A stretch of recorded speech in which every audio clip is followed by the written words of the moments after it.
अस्सलामुअलैकुम दोस्तों, कैसे हो आप लोग। उम्मीद करती हूँ आप लोग खैरियत से होंगे।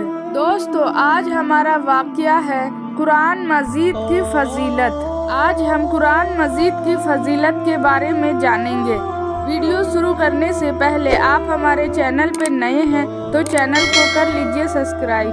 बिस्मिल्लाहिर्रहमानिर्रहीम।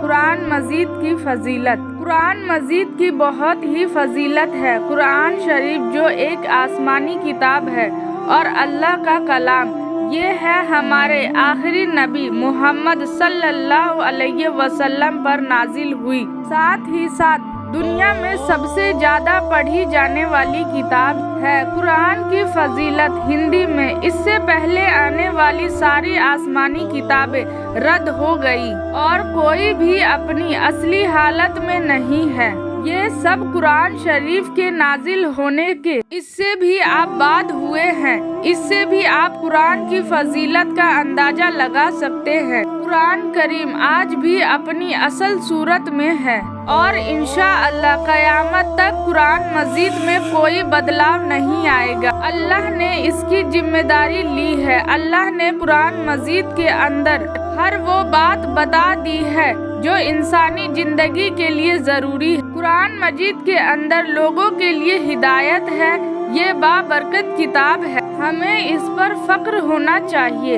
इसमें मोमिनों के लिए हिदायत है। ये लोगों को बुरे कामों से रोकती है और भलाई के कामों का हुक्म देती है और नेकियों को बशारत सुनाती है और सारी इंसानियत को फितनों से बचाने वाली है। इसमें पुराने लोगों की बातें हैं ताकि इंसान इससे सबक ले और आगे क्या होगा इसमें बताया गया है। कुरान शरीफ को पढ़ने वाला कभी गुमराह नहीं होगा इंशाअल्लाह। कुरान मजीद लोगों को सीधा रास्ता दिखाता है। कुरान करीम को मानने से ही दुनिया में सरबुलंदी है, इसी में इज्जत भी है। कुरान मजीद पर अमल करने में ही कामयाबी और भलाई है। कुरान मजीद पढ़ने की फजीलत। सही बुखारी में आता है कि नबी करीम सल्लल्लाहु अलैहि वसल्लम ने फरमाया, तुम में से सबसे बेहतर अच्छा वो है जो कुरान मजीद को पढ़े और कुरान को पढ़ाए। एक और हदीस में आता है कि अल्लाह ताला इस किताब कुरान की वजह से किसी को बुलंद ऊपर उठाना करता है और किसी को पस्त नीचे करता है। मुस्लिम 817। जी हाँ, हमें पाक खामोशी से सुनना चाहिए क्योंकि अल्लाह ताला कुरान मजीद में फरमाते हैं, और जब कुरान मजीद पढ़ा जाए तो उसे गौर से सुनो और खामोश हो जाओ ताकि तुम पर रहम किया जाए।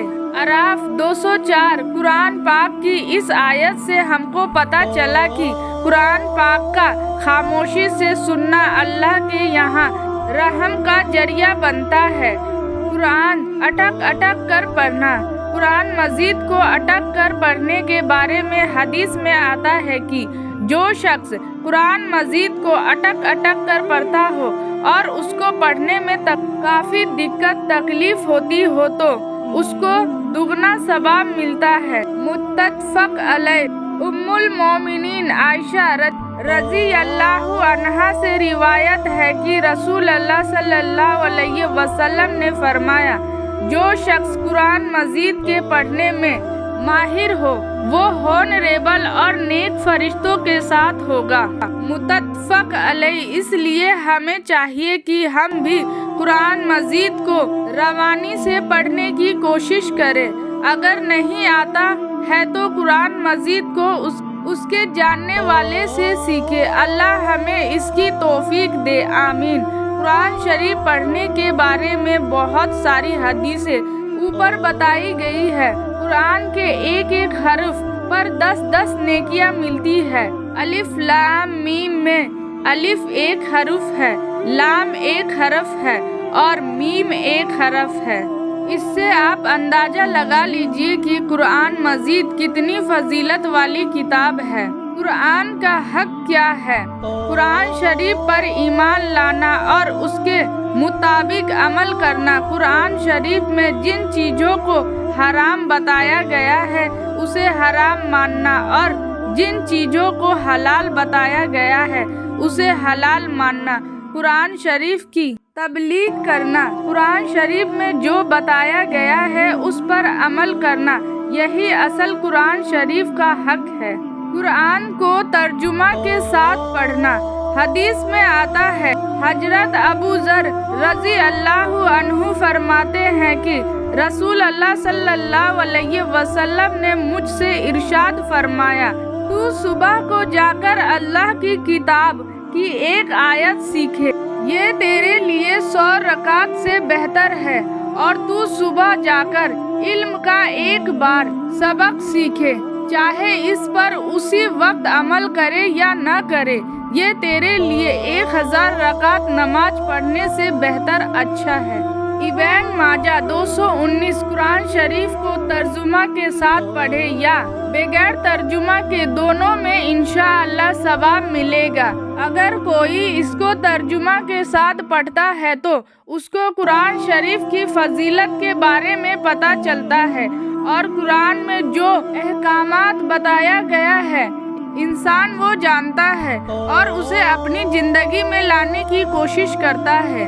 اسی لیے ہمیں چاہیے کہ ترجمہ کے ساتھ پڑھے، انشاءاللہ زیادہ ثواب ملے گا۔ حضرت ابو امامہ رضی اللہ عنہ بیان کرتے ہیں کہ میں نے نبی صلی اللہ علیہ وسلم کو فرماتے ہوئے سنا، قرآن کثرت سے پڑھا کرو، اس لیے کہ قیامت والے دن اپنے پڑھنے والے ساتھیوں کے لیے سفارش بن کر آئے گا۔ مسلم۔ حضرت ابن عباس رضی اللہ عنہ سے روایت ہے، آپ صلی اللہ علیہ وسلم نے فرمایا، بے شک وہ شخص جس کے دل میں قرآن کا کچھ حصہ یاد نہ ہو، وہ ویران گھر کی طرح ہے۔ ترمذی۔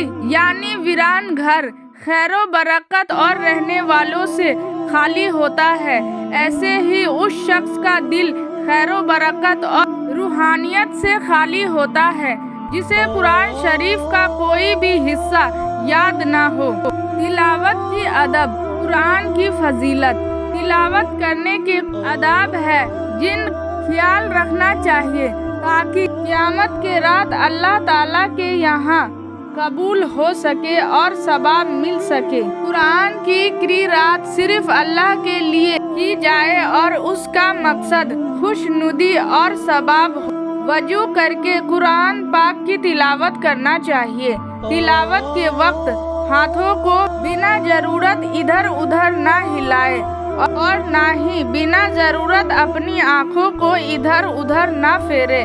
مسواک کر کے اپنا منہ صاف کر لے۔ بہتر یہ ہے کہ تلاوت کے وقت قبلہ کی طرف منہ کر کے بیٹھے، کیونکہ یہ سب سے افضل ہے۔ تلاوت قرآن سے پہلے اعوذ باللہ من الشیطان الرجیم اور بسم اللہ الرحمن الرحیم پڑھے۔ قرآن ٹھہر ٹھہر کر پڑھے۔ تلاوت کرتے وقت حرف کی ادائیگی اچھے سے کرے۔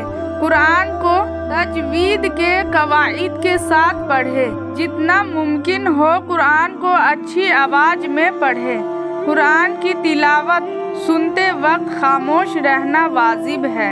دوستو، قرآن کا احترام کرے اور اسے زمین پر نہ رکھے اور نہ قرآن کے اوپر کوئی چیز رکھے۔ اللہ ہم سب کو قرآن پڑھنے کی توفیق عطا فرمائے۔ دوستو، اس ویڈیو کو اپنے دوستوں اور رشتہ داروں میں شیئر کریں۔ دوستو، کمنٹ کر کے بتائیں قرآن کو پڑھنا اور